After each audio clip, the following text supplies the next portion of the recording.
Astăzi vom vorbi despre efectele pozitive ale deținerii de imobiliare în Alania asupra stilului de viață.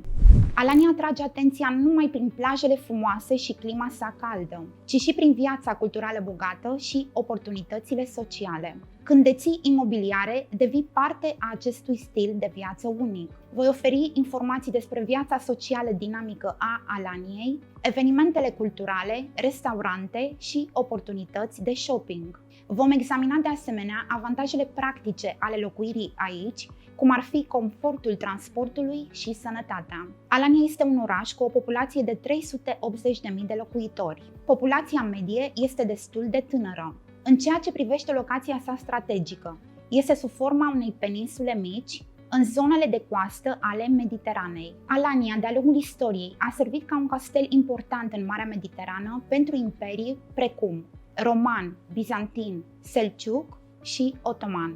În timpul perioadei selgiucide, sub conducerea lui Alaaddin Keykubat, Alania a căpătat importanță geopolitică. Turnul Roșu, șantierul naval și castelul Alania, care sunt simbolurile orașului astăzi, au fost construite în acea perioadă. Caracteristicile climei mediteraneene sunt întâlnite în această zonă. Este blând iarna și cald vara.